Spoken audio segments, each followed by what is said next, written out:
Bienvenidos al podcast sobre inversión y educación financiera, fondos de inversión y valores. Mi nombre es Eusebio Gómez, soy asesor financiero y tengo la misión de hacer las cosas de manera diferente, ayudar a muchas personas a lograr buenos resultados financieros y con ello proporcionarles el conseguir la vida que desean llevar. Si estás interesado en solicitar una segunda opinión sobre tu cartera de fondos, puedes hacerlo. Os recuerdo que podéis enviarme vuestras dudas sobre cómo tenéis compuesta vuestra cartera de inversiones y os responderé con un diagnóstico de la misma. También puedes enviarme vuestras dudas si consideras que revise algún fondo que tienes en cartera y que no comprendes muy bien, dónde invierte, qué comisiones tiene, etc. Para ello, como siempre, os dejo mi dirección de email, que es eusgomez@gmail.com. Bueno, empezamos también recordando, como siempre, la responsabilidad y el aviso legal. El actual podcast tiene un carácter informativo y divulgativo. No supone bajo ningún término ninguna recomendación de compra o de venta de ninguno de los fondos o acciones mencionados en este podcast. La publicación de este podcast es a título personal. Bueno, empezamos como siempre recordando y agradeciendo que le deis un like en la aplicación donde lo estéis escuchando, porque de esa manera siempre luego nos lo posicionan en las primeras posiciones y el podcast tiene mayor visibilidad. No es algo que os cueste mucho y ayuda bastante a la hora de la divulgación del mismo. Venga, pues esta semana, en el capítulo de esta semana, estamos con Nao, que es una gestora española, y vamos a ver un poco la filosofía de inversión y demás cuestiones. Es una gestora, como decía, española, una boutique independiente y con muy buenos resultados a largo plazo. Contamos con la presencia de Pilar Lloret y de Eugeni Segarra y vamos a repasar un poco. Buenos días. Buenos días, Eusebio. Muchas gracias por invitarnos al podcast. Nada. Eusebio, muchísimas gracias por estar aquí y dejar explicar un poco qué es lo que hacemos con tanta ilusión todos los días y un placer compartirlo con todos tus oyentes. Perfecto, pues nada, gracias a vosotros, ¿vale? Vamos a meternos un poquito en cuestión. Explicarme un poquito para los oyentes que a lo mejor muchos no lo conocen, ¿quién es Nao? Vale, pues empiezo yo. Bueno, Nao es una gestora independiente, lo que podríamos también calificar, mucha gente lo califica como una gestora boutique, ¿no? Uh-huh. Nacemos hace unos 5 años y medio, en realidad, la fecha precisa de creación fue en junio de 2018. Llevamos ya, un track record en los fondos de 5 años y medio y lo que sobre todo, nacemos con 2 características, que es el tema sobre todo de lo que es la inversión sostenible, que por aquel entonces no había referentes de gestoras en España que hicieran inversión sostenible o con valores sostenibles. Más que valores sostenibles nos gusta llamarle con responsabilidad social corporativa. Y luego, aparte de esto, el tema sobre todo de dar una gestión de hacer una gestión independiente, transparente y muy cercana a lo que es a nuestros inversores. El por qué, sobre todo, el tema de la sostenibilidad, en nuestro anterior bagaje gestionando y demás, nosotros lo que veíamos era que el meter la parte de sostenibilidad o ese análisis de sostenibilidad en la cartera, que no es más que otra cosa que, aparte de hacer un análisis financiero de las compañías, hacer también un análisis de cómo se comportan respecto de lo que son el medio ambiente, aspectos medioambientales, sociales y gobernanza, que cuidan esas 3 patas también, esos 3 pilares de la sostenibilidad, hacía que las empresas fueran normalmente más robustas y, aparte de esto, nos evitaban muchos riesgos. Eso es principalmente por lo que nosotros queríamos abarcar un proceso que fuera más comprensivo, ¿no? en el que el análisis no solamente se redujera a lo que es a un balance y una cuenta de resultados de una compañía, sino que tuviera en cuenta otros factores que en España tampoco se estaban viendo o no se estaba haciendo, pero sí que en el mundo anglosajón sí que llevaban muchos años ya, y en Centro Europa muchos años y muchos gestores ya aplicando precisamente el análisis ESG también para seleccionar compañías, y que esto aportaba valor, que al contrario de lo que había gente que pensaba que podía quitar rentabilidad, nosotros lo que veíamos era que disminuía sobre todo la volatilidad del portfolio y de la cartera, sobre todo por la parte de lo que es la gobernanza de las compañías, que son compañías que están dirigidas por consejos, por directivos o por equipos que están mucho más cuidadas. Entonces, este es el enfoque, sobre todo, que queríamos dar a la gestora, que todos los vehículos que gestionáramos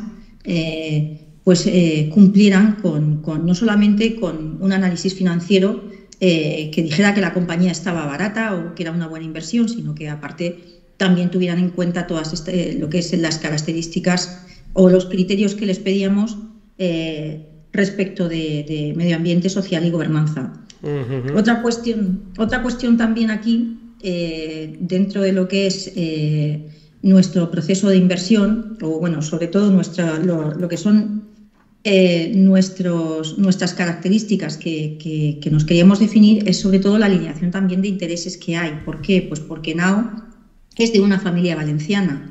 Entonces, es un family office quien la crea. Entonces, principalmente el capital semilla viene de ellos. Es un capital semilla importante. La crean con una vocación de estabilidad, porque creen también en estos valores de sostenibilidad y porque creen también lo que es la gestión independiente. Y ahí esa alineación de intereses, desde luego, es clave porque, bueno, pues aquí nosotros, nuestros accionistas principales, incluso los gestores que también estamos invertidos en los fondos de inversión, no ganamos dinero tampoco si nuestros partícipes no ganan dinero, ¿no? Estamos ahí alineados. Lo que queremos es que los vehículos, desde luego, vayan bien. Nosotros, o por lo menos nuestros accionistas, no es el dinero que van a ganar de las comisiones de los partícipes, sino sobre todo de lo que también van a ganar por estar precisamente invertidos en los vehículos. Otra cuestión que nos importaba mucho es la transparencia. Lo que queríamos, sobre todo a nuestros partícipes, es que vean que tenemos unas carteras sencillas, que están abiertas a todo el mundo para que las vean y para que nos pregunten en cualquier momento, y esto ata también con la cercanía nuestra de lo que es el equipo gestor, pues a la hora de tratar cualquier tema con el partícipe, pues de cuestiones que tenga respecto de lo que es el proceso de inversión o sobre la cartera o sobre alguna compañía. Y esta transparencia, sobre todo, porque al final es la piedra en la que nos fundamentamos, pues para tener esa confianza del partícipe. Si la gente sabe lo que hay y está bien explicado, es mucho más fácil que en los momentos malos sepan que la cartera está cuidada, que está vigilada, que no hay cosas raras y que evidentemente pues que puedan confiar y puedan seguir estando con nosotros, ¿no? Uh-huh. Ahora mismo, en cuanto a vehículos, estamos gestionando 3 vehículos. Gestionamos dos vehículos de renta variable europea, que son artículo 8, quiere decir que promueven características sostenibles. Se lanzaron pues al principio, hace 5 años, tienen ya un track record importante. Son la misma estrategia, solo que en jurisdicciones distintas. Uno es español, pues para quien quiera invertir a través de nosotros en nuestra página web, y otro está disponible, pues lo que es en las principales entidades bancarias, como por ejemplo pues puede ser Bankinter, etcétera, ¿no? Y aquí, pues la cartera, como os digo, es exactamente la misma, solo que pues esto ya depende un poco de la facilidad que cada persona tenga para invertir en un sitio u otro. Si prefiere lo que es invertir directamente con nosotros, pues a través de la página web, de forma digital, o si lo prefiere hacer por su canal bancario, donde ya tiene otras posiciones de fondos y demás, pues lo puede hacer por ahí. Luego también recientemente hemos sacado un vehículo mixto. Es un vehículo mixto, en este caso la parte de renta variable es renta variable global, no solamente es Europa, también tiene Estados Unidos, podría tener también de otros países, pero en principio ahora mismo es Europa, Estados Unidos, y luego tiene también un porcentaje de renta fija importante. La renta variable ahí puede estar entre el 40 y 70%, y luego el resto, pues renta fija y tesorería. Y en la parte de renta fija, pues ahí lo que llevamos es una política principalmente de carry, ¿no? De buy and hold, de comprar los bonos y dejar que vayan venciendo, tampoco con duraciones muy largas, pues para no darle mucha volatilidad de lo que es a ese fondo, que es para aquellas personas que a lo mejor les gusta la gestión que hacemos, pero tampoco quieren asumir una volatilidad como la de la renta variable. Uh-huh. Una pregunta. Y esto sería un poco todo, sí. Vale. Mira, una pregunta que no la tenía preparada, pero al hilo de lo que me estás comentando, me surge esta duda.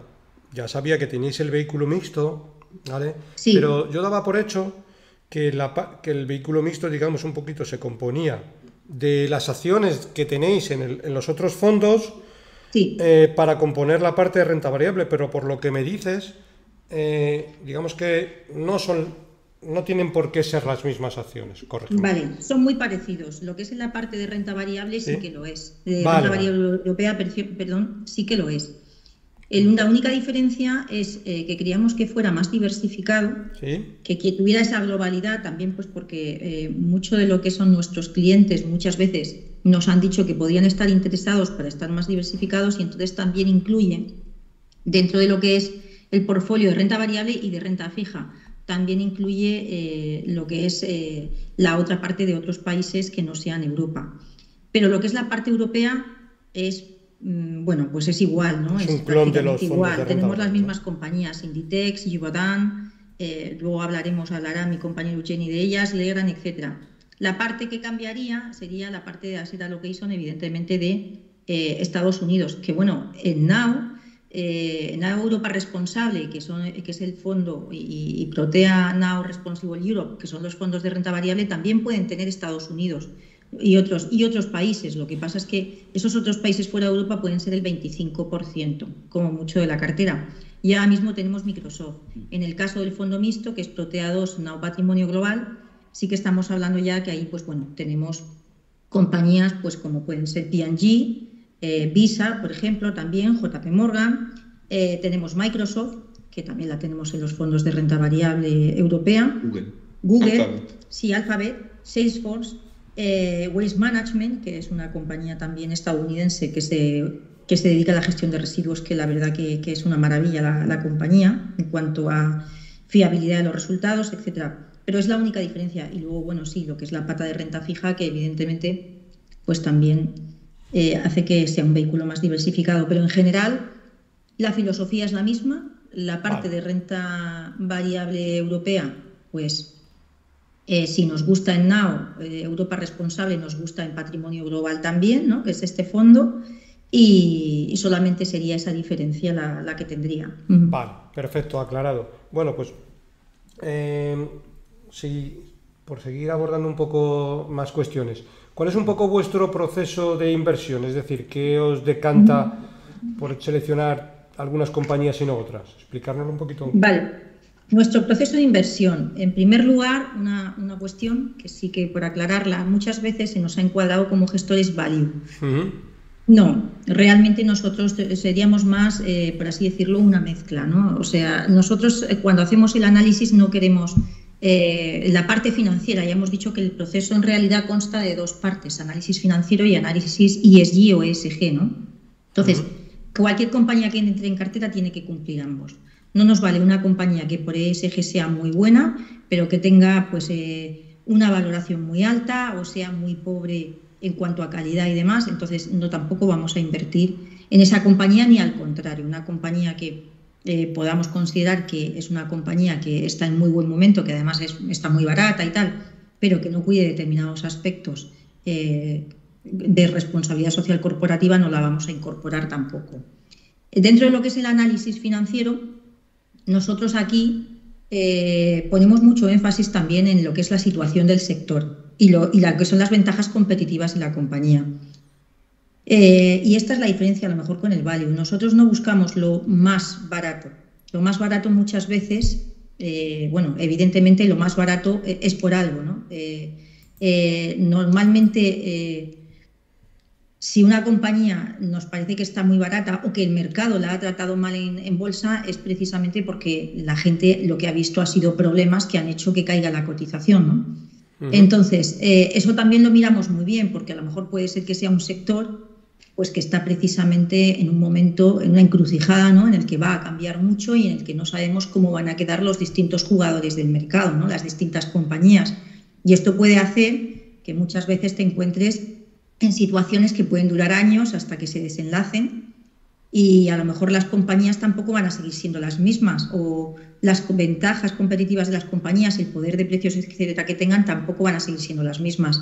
El claro ejemplo de esto fue, por ejemplo, el sector de marketing hace unos cuantos años, en el que, por ejemplo, pues, se estaba hablando de que las compañías podían sufrir precisamente de los Alphabet, Amazon, etcétera, pues que hacían publicidad, podrían sufrir el fenómeno de la desintermediación, y es que compañías como Publicis o compañías de otro estilo Pues que precisamente les bajaran los clientes, primero porque la publicidad se estaba dirigiendo más hacia los medios online y luego porque aparte había una cierta desintermediación de que el cliente final se iba hacia, por así decirlo, Alphabet, Amazon, etcétera, y pasaban un poco, puenteaban, ¿no?, a las compañías de marketing.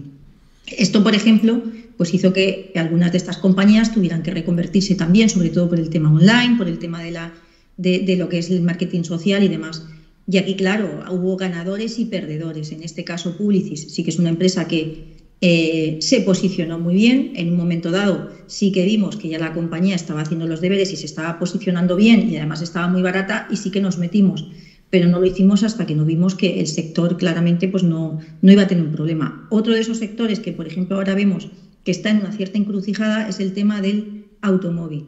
Ahora mismo los fabricantes de coches con el coche eléctrico tienen un problema de bajada de precios muy agresivas por parte de la competencia china, por ejemplo. Además de esto, no sabemos cuál es la tecnología que va a ganar. Tampoco tienen claro, por mucho que hayan puesto objetivos algunos, por ejemplo, Mercedes ha dicho que en 2030 va a tener o va a fabricar todos los coches que fabrique van a ser eléctricos, pues la verdad habrá que verlo, porque esto va a depender mucho de cómo esté la infraestructura para que esto sea una realidad, y si toda la gente ha podido también tener un vehículo eléctrico, va a depender de regulaciones, etcétera. Entonces, todo esto nos hace pensar que el sector de coches puede sufrir en ingresos y en márgenes, ¿no? Entonces, todavía no vamos a entrar en ese sector. Es un sector que llevamos mucho tiempo diciendo esto, desde principios del fondo, de cuando empezó el fondo, hace 5 años, y todavía no vemos. Es más, han salido algunos problemas precisamente como es ahora toda la competencia de coche eléctrico en China, ¿no? Entonces, primero tenemos que ver dentro de ese análisis que el sector no tiene esos problemas. Luego tenemos que ver que sea una compañía con ventajas competitivas. Una compañía mala, con una valoración muy barata, pues a mí la verdad es que nos cuesta muchas veces, sobre todo una compañía que a lo mejor sabes que es mediocre, llevando a cabo los planes que se pone en marcha, ¿no? Si es una compañía que normalmente sabes que cuando traza unos objetivos el equipo gestor o el equipo directivo lo suele cumplir, pues oye, evidentemente ahí está la confianza en un momento dado y demás, ¿no? Pero si es una compañía que normalmente pues te dice una cosa y luego hace otra, pues desde luego ahí no es una compañía en la que estemos cómodos, porque también es una compañía que en cierto modo te da pistas falsas o te está engañando. Entonces, eso también es importante. Y las ventajas competitivas, sobre todo porque es la forma muchas veces de que esas compañías sean más estables en bolsa también. Aquellas compañías que tienen poder de precios son las compañías que en los momentos malos de los ciclos te pueden aguantar mejor, ¿no?, en las ventas y en los márgenes, sobre todo en los márgenes. Luego miramos mucho el endeudamiento de la compañía. Esto es una cosa crucial y se tiene que mirar siempre, no ahora porque estemos en una recesión o porque pueda empeorar. A veces las recesiones las esperamos. Ahora mismo estamos en una desaceleración, la esperábamos cuando se empezaron a subir tipos agresivamente a principios de 2022, ya se esperaba que el mundo se desacelerara y más o menos pues la gente podía decir, oye, pues compañías más endeudadas no quiero porque si van a subir mucho los tipos, estas compañías a ver cómo se van a refinanciar o qué carga de intereses van a tener. Pero claro, a veces estas noticias nos llegan con sorpresas como el COVID, y entonces si te pillan con compañías pues que a lo mejor el negocio es muy bueno, pero que están muy endeudadas, pues a lo mejor precisamente por una cuestión coyuntural te puede perjudicar bastante en la cartera. No necesariamente porque quiebre, sino simplemente porque recorte dividendo, tenga que hacer ampliación de capital, tenga que financiarse en un momento dado pues a deuda más cara, etcétera. Entonces, la deuda también es uno de los parámetros que controlamos mucho. Y luego miramos también la generación de flujo de caja dentro de lo que es la compañía. Normalizada, evidentemente. No nos vamos a coger, por ejemplo, si estamos valorando un Río Tinto, no nos vamos a coger los datos de caja que nos ha dado con un mineral de hierro que estaba a $140 la tonelada, ¿no? Sino en todo caso pues lo valoramos pues a una media de los últimos 10 años. Entonces, en vez de a lo mejor 20.000 millones que tenía previsto para 22.000 el año pasado, año 2023, pues A lo mejor te quedas, en vez de con esos 22.000, es 12.000 o 10.000, ¿no? Ese es el número que vamos a utilizar, no el del pico de ciclo ni tampoco el más bajo. Esto también normalmente sí que te lleva a que a lo mejor cojas compañías, evidentemente, que son compañías que están más consolidadas. Compañías, por ejemplo, que son futuribles, pues normalmente no van a entrar en cartera, porque evidentemente no tienes una trayectoria de free cash flow normalizado ni tampoco sabes exactamente hasta qué punto se va a tener. Y luego lo que también miramos es que si no está endeudada o está poco endeudada y luego aparte de esto tiene un free cash flow bastante bueno, lo que sí que queremos es un retorno para el accionista o bien que haga un buen uso del capital. Cuando hablamos de un buen uso del capital es, si no me vas a dar el dividendo, lo que sí que quiero es que lo utilices para hacer buenas compras de activos que tengan sentido, sin apalancarse mucho y que además haya tenido un buen track record en compras la compañía. Este es el caso, por ejemplo, de una compañía que tuvimos en cartera, ahora mismo no la tenemos, que es MMK, que hace sobre todo envases y embalajes. Y esta compañía, pues cuando normalmente funciona con muy poca deuda, cuando tiene mucha caja, o bien plantea alguna compra dentro del sector, pero siempre por debajo de sus múltiplos y no muy grande, para ir bueno, pues haciendo integración de esas compañías pequeñitas. Las suele hacer muy bien, aparte son compañías las que compra que son fáciles de integrar porque no son muy grandes. O bien reparte dividendo extraordinario, si ve que no puede comprar nada que esté por debajo de su múltiplo. Este es un ejemplo de lo que nos gusta que hagan las compañías. Compañías que diluyan al accionista, desde luego, es algo que no nos gusta para nada. Que nos paguen dividendos en acciones, pues porque no tienen caja suficiente, pues tampoco. Y desde luego que se endeuden para pagarnos dividendos, tampoco le vemos sentido, ¿no? Y aquí damos un poco con lo que es el tema del análisis ESG que hacemos, porque aquí dentro de lo que es la gobernanza, esas cosas sí que las vamos a mirar. Desde el punto de vista cuantitativo tenemos unos indicadores que nos dicen si la compañía ha diluido al accionista en los últimos años y por qué. Si la compañía, pues por ejemplo, tiene, por ejemplo, sanciones o multas importantes por temas de corrupción, por temas medioambiental, por temas social, todas esas cosas se miran. Si tiene un código de buena gobernanza, si ha utilizado bien el capital en los últimos años. Todo esto ya te digo que dentro de ese pilar de todo el tema del análisis de sostenibilidad, hila muy bien también con esa parte del análisis financiero. Es que al final podemos decir que el análisis es más completo mirando también las variables estas, ¿no? Y ahí en la parte ESG, lo que hemos comentado, el proceso, hacemos tanto un análisis cualitativo como cuantitativo. Cualitativo, lo que hemos comentado, ver el historial de la empresa, el historial del equipo directivo, lo que han hecho en el pasado es lo que nos va a decir si debemos o no entrar en esa empresa. Ya para empezar, si debemos plantearnos esa inversión. Si es un equipo directivo, pues que sistemáticamente engaña en los planes que pone, que ha tenido multas y que ha cometido abusos, que ha tenido problemas en determinadas jurisdicciones, pues por haber hecho determinadas cosas que aunque no fueran, aunque la regulación las permitiera, pues que sean controvertidas y demás, ya es una compañía que directamente nos la vamos a quitar de en medio porque no confías en la gente que hay arriba. Y luego ya pues ya vamos luego a indicadores cuantitativos, pues que bueno, que ya vamos mirando, que también nos gusta que haya independencia en los consejos, por ejemplo, y demás, ¿no? Entonces, pero bueno, no, tampoco me quiero extender mucho más. Vale, pues mira, si vamos por ejemplo lo que es al posicionamiento actual del fondo, y en este caso cuando hablo del fondo, bueno, vamos a centrarnos un poco en el fondo de renta variable, que es un poco el que tenéis con mayor historial. ¿Cuáles son las principales compañías que tenéis en el momento actual en cartera?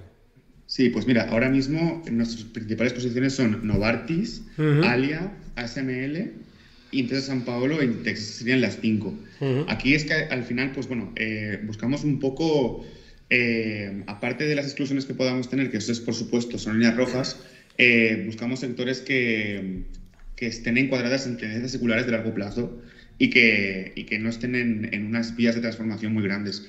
Porque al final creemos que, juntándolo con lo que decía Pilar, que son empresas que están muy bien posicionadas en su sector, que tienen capacidad de mantener sus márgenes, que tienen una visibilidad en su flujo de cajas y además están en tendencias seculares de largo plazo, pues están en vías de que en momentos que vengan mal dadas pues puedan defender su negocio. Eso además juntándolo con la poca deuda.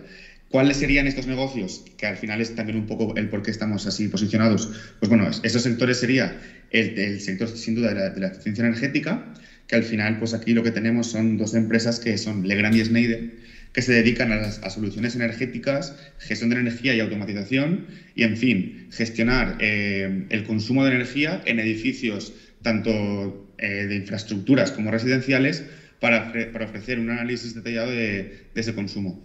Pues claro, esas empresas al final están encuadradas en esa tendencia, que además se apoyan en tendencias regulatorias por todo el tema este del Green Deal y demás. Luego, otro sector que nos gusta mucho es el sector de la ciberseguridad. Ahí está, la verdad es que cotiza con múltiplos muy altos, sobre todo en empresas de Estados Unidos, pero en Europa también podemos encontrar buenas oportunidades, y este caso es Sopra. Sopra es una empresa que, entre otras cosas, como pues, consultoría digital, consultoría de negocios, ofrece también pues, la capacidad de crear aplicaciones, tiene entre sus áreas de negocio la ciberseguridad. Y es un sector que creemos que está completamente encauzado en lo que a futuro va a venir, porque casi todo el tema de información empresarial y personal está en las nubes, y todo lo que tenga que ver con protegerlo, pues sin duda alguna va a recibir muchísima inversión. Mira, justo ayer salía una noticia en Bloomberg de que JP Morgan había registrado el máximo de intentos de hacking en su sistema este año, con lo cual aún apoya más esta visión. Y luego también estamos invertidos en tecnología. Como comentaba, pues ASML es una de nuestras principales posiciones. Aquí al final tenemos ASML, tenemos Microsoft, Infineon y SAP, también Sopra, que lo acabamos de comentar. Aquí las compañías buscamos que dentro de la temática tecnología pues hay como subtemáticas, ¿no? Pues ya sea ingresos recurrentes a través de licencias como puede ser SAP, o también Microsoft con su 1365.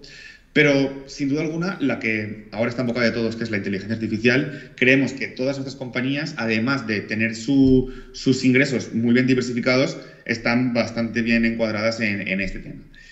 Al final, para resumir un poco, todo el tema de la inteligencia artificial, que suena un poco a veces que no se lleva al suelo, pues se podrían dividir con tres grandes áreas.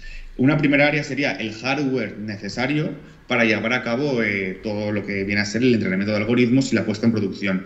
Aquí al final pues son grandes centros de datos que se nutren generalmente de GPUs, ya sea proporcionadas por AMD o por Nvidia, pero sin duda alguna ASML es la compañía que fabrica las máquinas para producir estos dispositivos. Por tanto, si hay una inversión en un incremento de centros de datos para incrementar el número de algoritmos que se llevan a entrenamiento, pues ASML va a tener por ahí un aumento de ingresos. Luego, un segundo estadio de la inteligencia artificial sería, como estaba comentando, esa nube, la que utiliza esos centros de datos para desplegar sus servicios, ya en modo de entrenar el algoritmo, como luego para llevarlo a producción. Hay tres grandes nubes.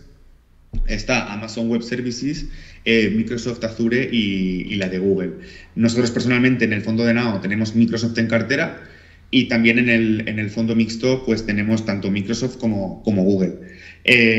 Pues bueno, este sería un segundo estadio donde, además de sus otras tendencias que están involucradas estas compañías de tecnología, pues también se benefician las nuestras en este punto de la inteligencia artificial.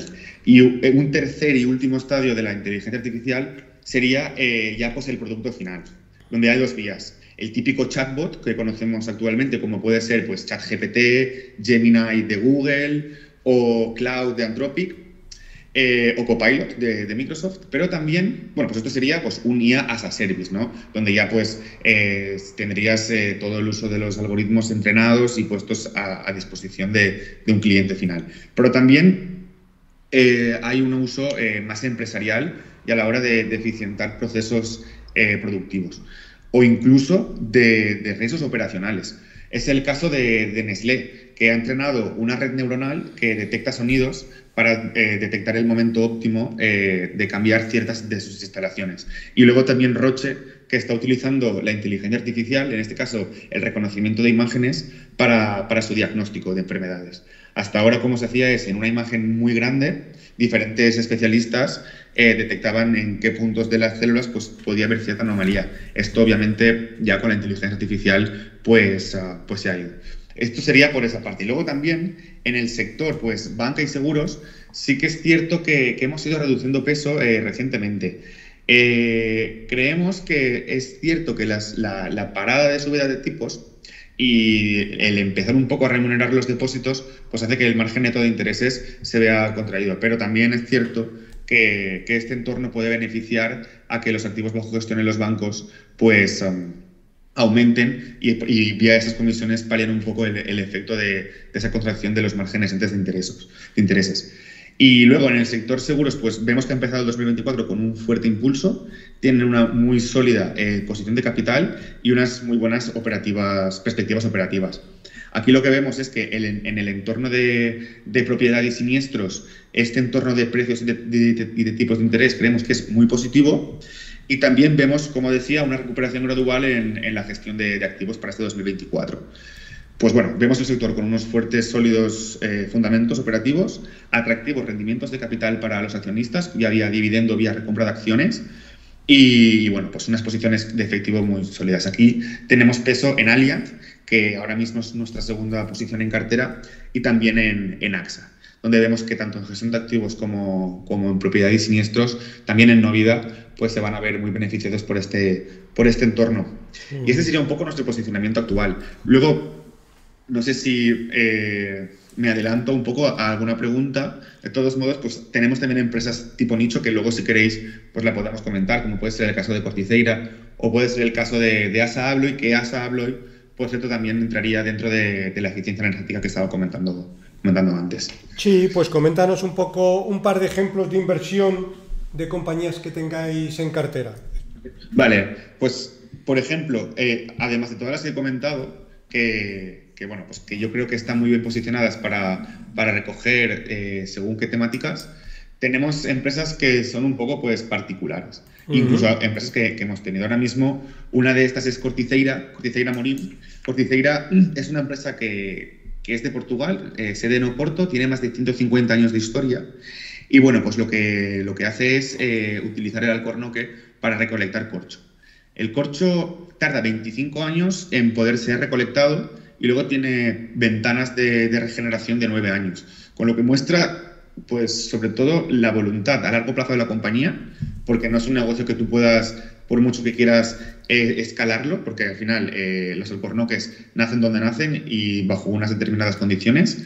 Y luego la voluntad de permanencia e intergeneracional de la compañía. Eso al final, pues, esa voluntad, esa predisposición a largo plazo y a mantener el negocio familiar, pues da muy buena perspectiva desde el punto de vista del accionariado. La empresa, al final, gran parte de sus beneficios viene por la fábrica de tapones de corcho para las botellas de vino. Entonces ha enfrentado diferentes momentos complicados, sobre todo cuando le empezó a aparecer competencia por tapones alternativos, sobre todo en Oceanía y en Latinoamérica, porque bueno, el corcho es un producto que no viaja muy bien. Pero bueno, aunque ya se ha subsanado gran parte de esto. Entonces era más barato para las botellas de vino pues fabricar alternativas de plástico que utilizar el corcho. Lo que pasa es que, claro, las propiedades del corcho para el vino pues son superiores. Y luego, curiosamente, aunque estuvimos encerrados, pues la demanda en el COVID bajó. Bueno, pues a pesar de todo, de esos malos momentos, Corticeira ha conseguido sobreponerse. Y luego sí que es cierto que está explorando ya pues vías para, digamos, diversificar un poco el uso que le da el corcho, y está buscando pues en sectores como pues la construcción sostenible, en la aeroespacial y aeronáutica, y también está en el diseño y la arquitectura y el paisajismo. Entonces, pues ese sería un poco el tema de Corticeira. Y financieramente, pues las ventas superaron por primera vez en el 2022 el billion. Así que, bueno, pues está en un impulso comercial muy, muy bueno. Empresa familiar, que no da grandes sustos y que en un negocio pues que es bastante único, donde es el mayor productor de corcho en el mundo. Uh-huh. Y es un negocio muy interesante. Y luego, pues, después de haber comentado ya el tema de eficiencia energética, pues ASA Abloy es una compañía que se dedica al control de acceso a infraestructuras y edificios. Y bueno, pues al final está bastante tecnologizado porque no solamente utiliza pues la típica tarjeta, sino que ha invertido bastante en control por acceso remoto o biométrico, ya sea escaneando pues el iris o las huellas dactilares. Y bueno, pues nació en 1994 esta compañía, tras la fusión de ASA, que era de Suecia, y Abloy, que era de Finlandia. Y bueno, pues actualmente opera en más de 70 países y tiene más de 60.000 empleados.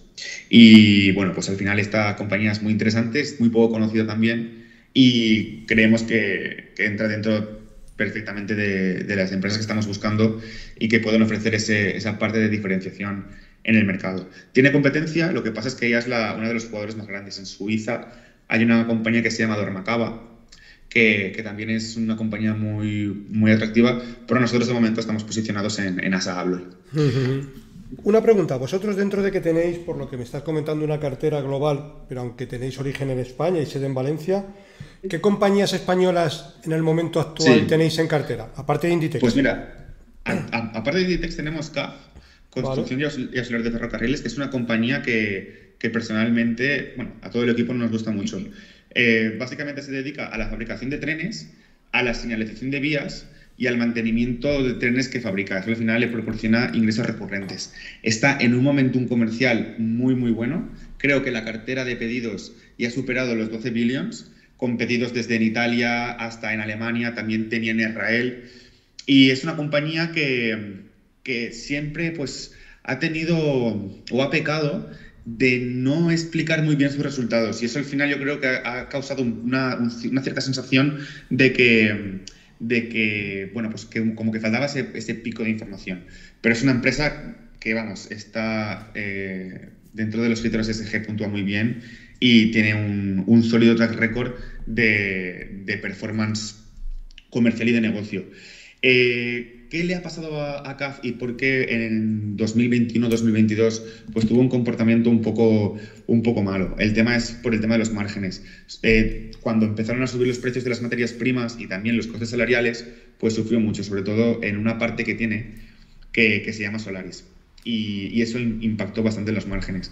Sí que es cierto que a finales de 2022 hizo un Capital Market Day en el que explicó sus perspectivas de márgenes para 2023, que de hecho los ha cumplido, y dio muchísima luz sobre lo que se podía esperar de la compañía a medio y largo plazo. Y así ha sido. La verdad es que desde esos resultados la compañía está ya cotizando en el entorno de los 32, demostrando que los inversores pues han visto esa luz sobre los márgenes que hasta ahora pues pegaba un poco. Y luego el 20% de los ingresos de CAF provienen de Solaris, que bueno, es una compañía de Polonia que CAF compró. Ahora no recuerdo si era 2017 o 2018. Y bueno, se dedica a la construcción de autobuses con cero emisiones o bajas emisiones.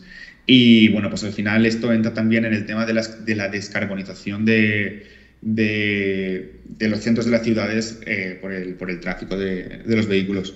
Así que bueno, esta sería la otra compañía española que tenemos en cartera. Fenomenal. Y bueno, desde la perspectiva de un inversor, o en este caso oyente, ¿qué puede esperar un inversor en un fondo como el vuestro de aquí a un periodo de los próximos 5 años? Sí, pues Eusebio, nuestro objetivo es ofrecer un retorno rentabilidad-riesgo, o sea, un retorno a riesgo superior a lo que puede ofrecer el mercado.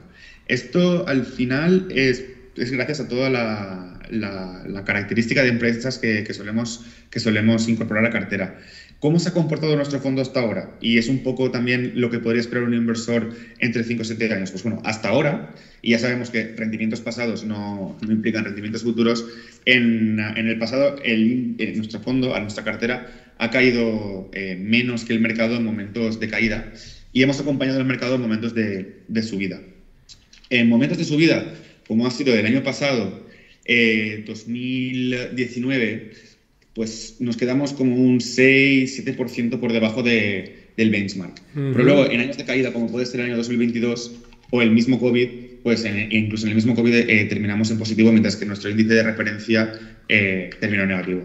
Entonces, al final lo que buscamos es ofrecer un rendimiento medio de la renta variable que oscila entre el 8 y el 10%, pero conseguir esto con menos volatilidad y con una cartera más estable que se proteja en momentos de estrés de mercado.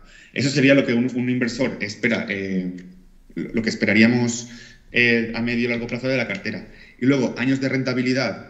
Pues mira, con números, en el 2019, 2023 y 2021, terminamos pues unos 600 puntos básicos por detrás del índice de referencia. Pero años de caída, como puede ser el 2022 o el año 2020, pues en el año 2020 terminamos con un 8,80 de rentabilidad, mientras que el índice de referencia cayó un 3%. Y en el 2022 el índice de referencia cayó aproximadamente un 10% y nosotros alrededor de un 2%. Esa es la asimetría que encontramos en la cartera. Desde inicio, el fondo tiene una rentabilidad de un 73% frente a un 60% del índice de referencia. Porque claro, mucha gente puede pensar, bueno, si caéis menos y luego subís menos, al final quedaréis empate. Pues bueno, esa asimetría de los retornos sí que nos ha permitido conseguir más rentabilidad en los 5 años que el fondo está en mercado que el índice de referencia. No solamente eso, sino que además también lo hemos conseguido con menos volatilidad. La volatilidad desde inicio del fondo es un 15% anualizado frente al 20% del índice de referencia. Eso al final pues proporciona un ratio de Sharpe bastante superior al que ha conseguido el mercado, en este caso el índice de referencia.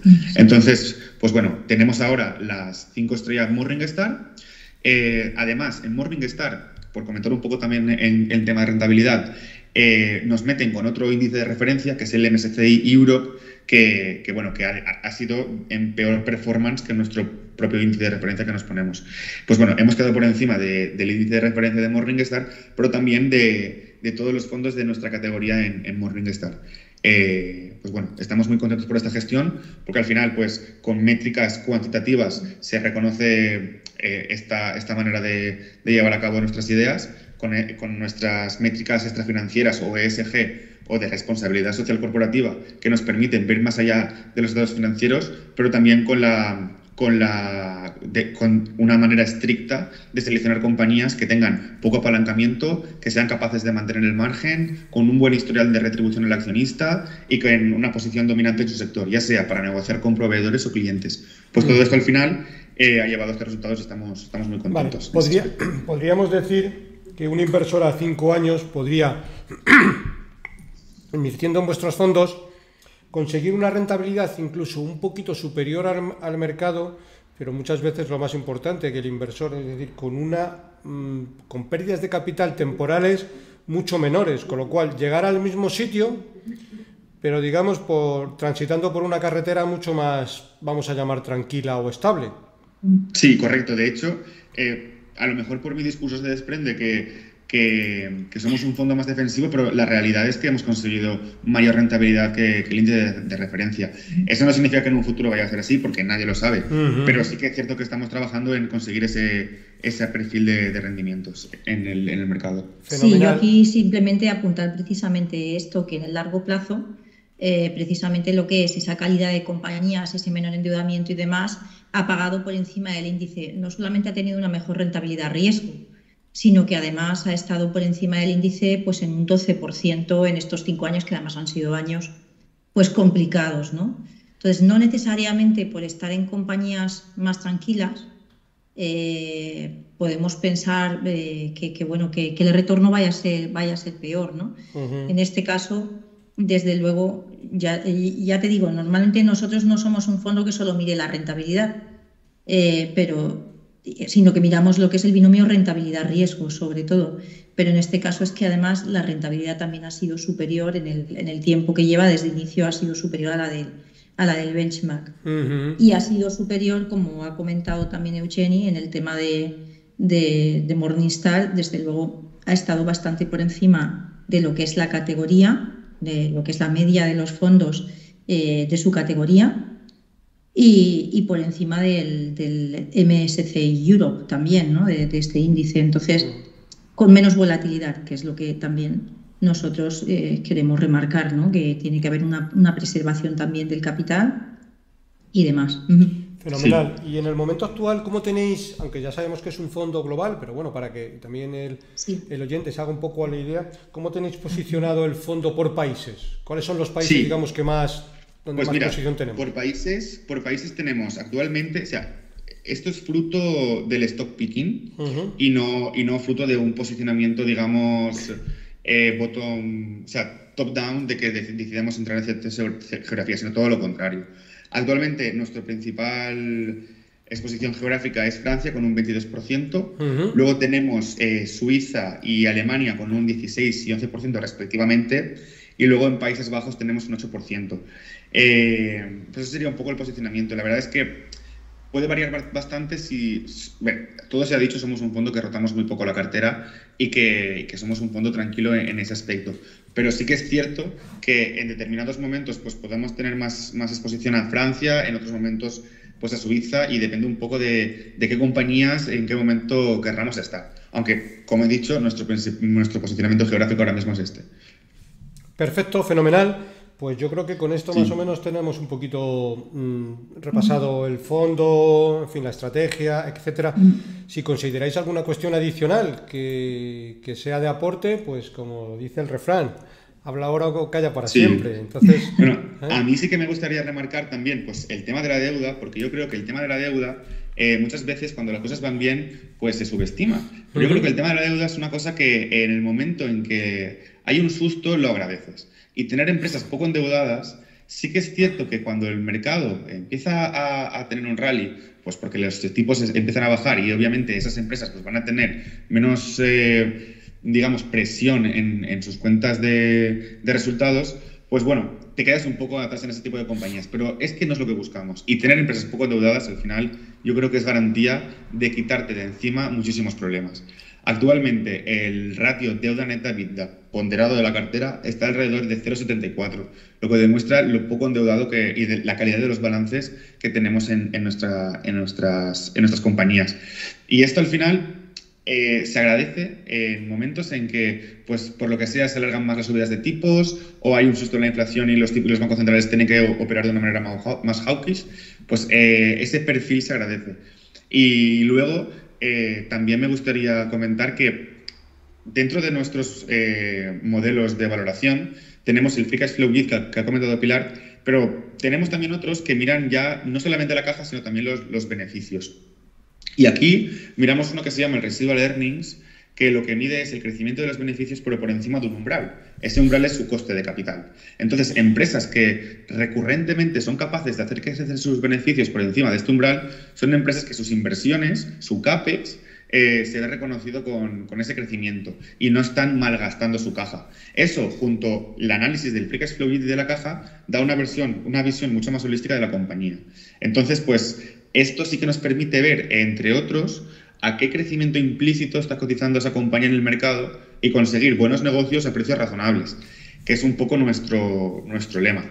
Y con el poco endeudamiento, ver cómo crecen los beneficios por encima de su coste de capital y ver que ese flujo de caja normalizado se utiliza de una manera sensata y para retribuir al accionista, pues es un poco la manera de seleccionar compañías que tenemos aquí en Nao. Eugeni, la pregunta de la semana, ya que me estás hablando de la deuda. ¿El fondo tenía posiciones en Grifols? No teníamos posiciones en Grifols. No teníamos. Bueno, la verdad que no queríamos, ya que preguntas, hablamos, es que no hacía falta Gotham para ver que la compañía estaba excesivamente endeudada y que no se estaba cuidando nada lo que es la gestión de la compañía. O sea, yo creo que precisamente con lo que hemos comentado de nuestros criterios pues de gobernanza, es que o sea, esa compañía ya se nos escapaba por ahí. O sea, la gobernanza pues no es precisamente el fuerte de Grifols. Siempre ha sido una compañía pues que hace una cosa y luego dice una cosa, luego hace otra, muy a la deriva en ese aspecto. Siempre, además, ha pensado más, yo creo que el retorno al accionista también es algo que ha descuidado muchísimo y, desde luego, ya no nos vamos a meter en si la deuda es la que dice Gotham o si ha hecho determinados, contabilidad creativa o no. Simplemente es que ya la compañía tenía demasiada deuda y estaba intentando quitarse activos precisamente para poder reducirla. Es lo que hablamos, es que muchas veces el negocio de Grifols es un negocio buenísimo. A mí me parece un negocio tremendo, por no decir una palabra peor, ¿no? Me refiero más contundente. Pero es que es cierto que fuera de todo esto, cuando vienen las crisis y los problemas con la deuda, pues un negocio se te puede venir abajo, precisamente, o la compañía se te puede venir abajo, precisamente porque no has tomado las cautelas necesarias y al final estás al servicio de tener que reducir la deuda, no de gestionar el negocio, ni de dar rentabilidad, ni de ganar dinero, sino de reducir la deuda. Ya. Entonces, claro, lo daba por hecho que no teníais, pero bueno, ya que me ha surgido el tema de la deuda y como está ahora el tema tan en candelero de defaults, pues bueno, es aprovechar. Perfecto, pues, muy bien. Perfecto, Sergio. Pues fenomenal. Oye, pues nada, os agradezco mucho el tiempo que nos habéis dedicado, pasaros por aquí por el podcast y si os parece bien, pues nos emplazamos para posteriores ocasiones y volvemos a dar un repasito. Perfecto, cuando quieras. Nada, encantados. Un placer conocerte y un saludo a todos tus seguidores. Perfecto, pues un saludo para vosotros. Venga, hasta luego. Adiós. Bueno, pues acabamos como siempre recordando que para cualquier consulta o comentario sobre este podcast puedes enviarme un email a la dirección eusgomez@gmail.com. Y si te ha gustado el programa, te agradezco le des un me gusta en la aplicación donde lo estés escuchando. Un saludo muy cordial, paciencia y buenas inversiones.